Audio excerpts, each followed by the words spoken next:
আসসালামু আলাইকুম ওরহমতুল্লাহি ওয়া তাআলা বারাকাতুহু। প্রিয় ভাইরা আমার, আমরা হয়তো দিনের খাতিরে বিভিন্ন জায়গায় বিভিন্ন এলাকায় আমাদের সফর করতে হয়। প্রিয় বন্ধুরা আমার, আমাদের জন্য খাস করে দোয়া করবেন আল্লাহ পাক রব্বুল আলামিন যেন আমাদের এই সফরকে আল্লাহ পাক কামিয়াবি করে, এবং আপনারা আমাদের জন্য খাস করে দোয়া করবেন যেন আল্লাহ পাক রব্বুল আলামিন আমাকে একজন হক্কানি দ্বীনের দায়ী হিসাবে আল্লাহ পাক রব্বুল আলামিন যেন কবুল করে নেয়।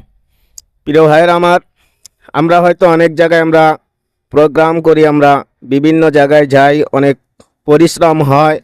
আর এই পরিশ্রম যখন আমরা মনে করব এটা আল্লাহর জন্য করতেছি, তাহলে আমাদের এই পরিশ্রমটা আমাদের সফলতা হবে। আর যদি আমরা এটাকে দুনিয়ার কামাই হিসাবে আর দুনিয়ার বিজনেস হিসাবে যদি আমরা মেনে নেই, তাহলে আমাদের দুনিয়াও বরবাদ হবে, আখেরাতও বরবাদ হবে। তাই প্রিয় ভাইয়ের আমার, আমরা হয়েছি মানুষ, আমাদের ভিতরে এরকম অহংকার আসতে পারে, এরকম অবস্থা হতে পারে।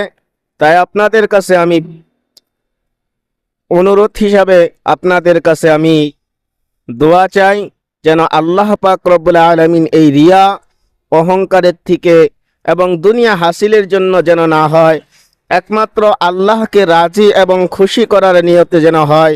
এটাই আপনাদের কাছে আমি দোয়া চাই। আমার জন্য খাস করে দোয়া করবেন। আসসালামু আলাইকুম ওয়া রাহমাতুল্লাহি ওয়া বারাকাতুহু।